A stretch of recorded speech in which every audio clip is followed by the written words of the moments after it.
Okay, so I wanted to answer some of the most common questions from my last video on how to fold a book. Photoshop stripes. I've got here a pattern for Erickson. I've got one book that I already folded. This one has 600 pages, a little over 600 pages, and I used this template. Okay, and I actually did fold some pages in between the letters, like down almost to the spine, but it really didn't make any difference. So for this book, I'm just going to ignore, from now on, just ignore the spaces between the letters, these blank spaces, and you know, the word will be legible even without any added pages folded between them. So for this book is 747 pages, so I get a lot more folds. So I made the stripes smaller, and the way I made the stripes smaller was I played with the wave filter, and I also increased the resolution of the picture. If you start with a picture with your file at a 72 dpi, it's going to be impossible to make a lot of stripes. So increase your resolution to at least 200 dpi, dots per inch, and then you can get play around with the wave filter and get a lot more stripes. So this is the template that I'm using, and somebody wanted to know what happens when you get to this, when you have like 3 levels, or right here when you have 2 levels. When you have 2 levels, it's a lot easier. You're just going to take, for example, the top one you do all the white spaces, and the bottom you do all the black spaces, and just mark, you know, where you did it. For this one, I just go do the first one, and then down here the next one over, down here the next one over, and then there's going to be 3 over, next, etc. So it's every 3rd one up here, every 3rd one here, every 3rd one here. And as you see, it turns out you can see the letter once it's all folded up.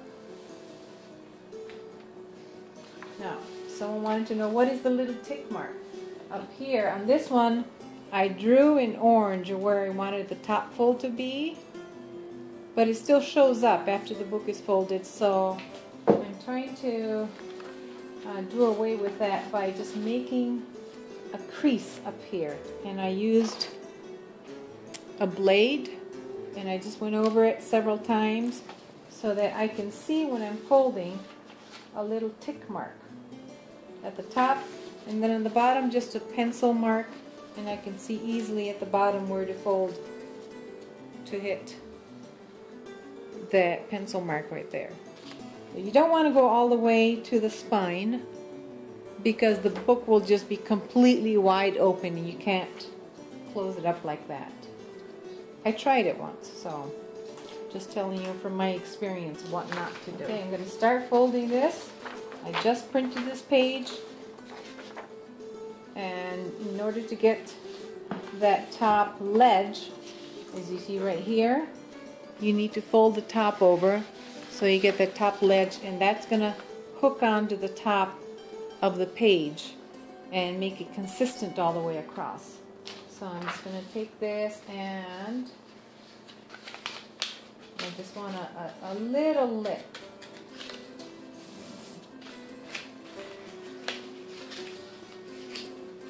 It's tricky to get a small fold that is straight across. We shall try.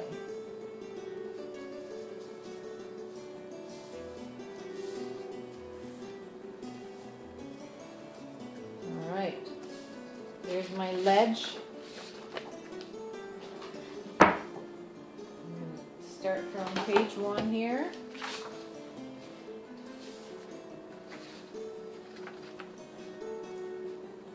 And first fold is this little black mark. Right there.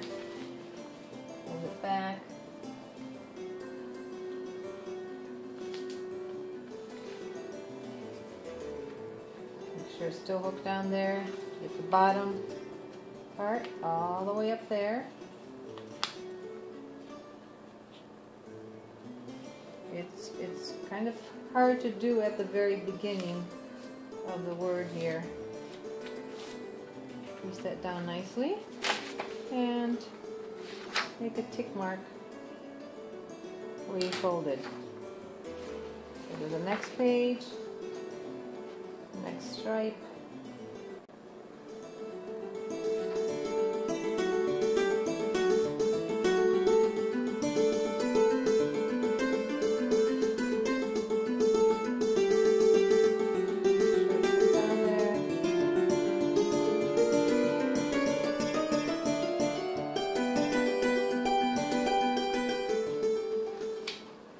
Of course, if you're doing just a monogram, you're going to want a good at least 200 folds for that one letter.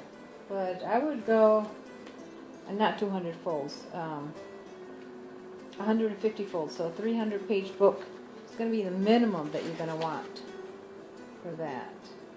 Okay, I just do the white space.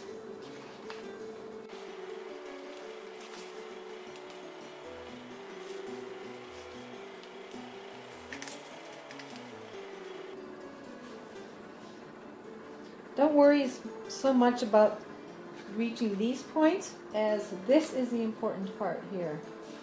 If you're off on the bottom and top, that does not really matter.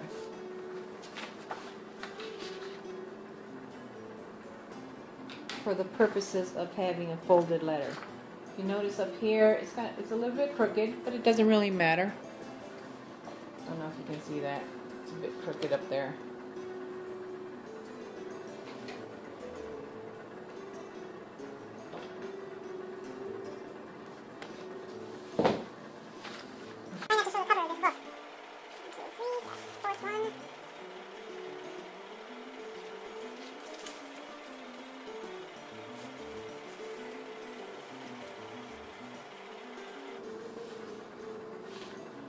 The thinner the page, the easier it is to fold, but also the more folds you're going to need.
Okay, here's another tip.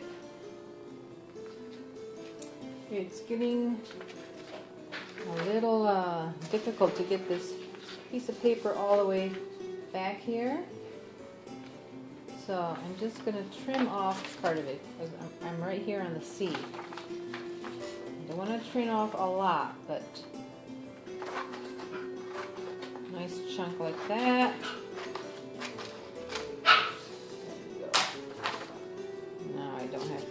Fight with getting that piece of paper past my hand over there. Okay. Excuse the dog.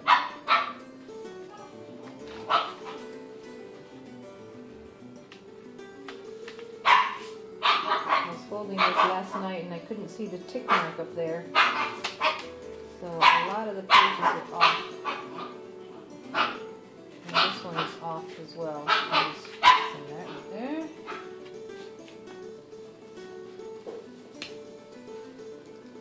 Anybody want a dog? It's adorable.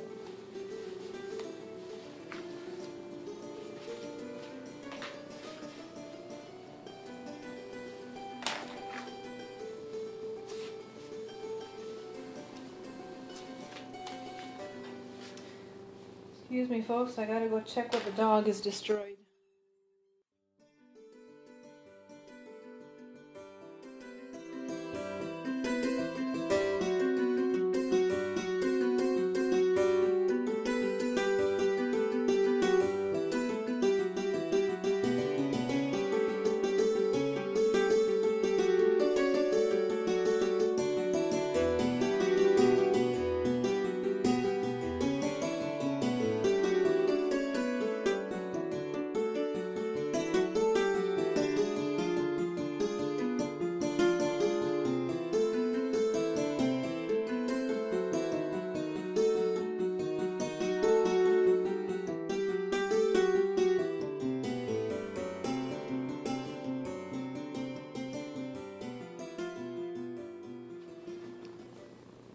So now we are done, and there's a little bit of a problem here.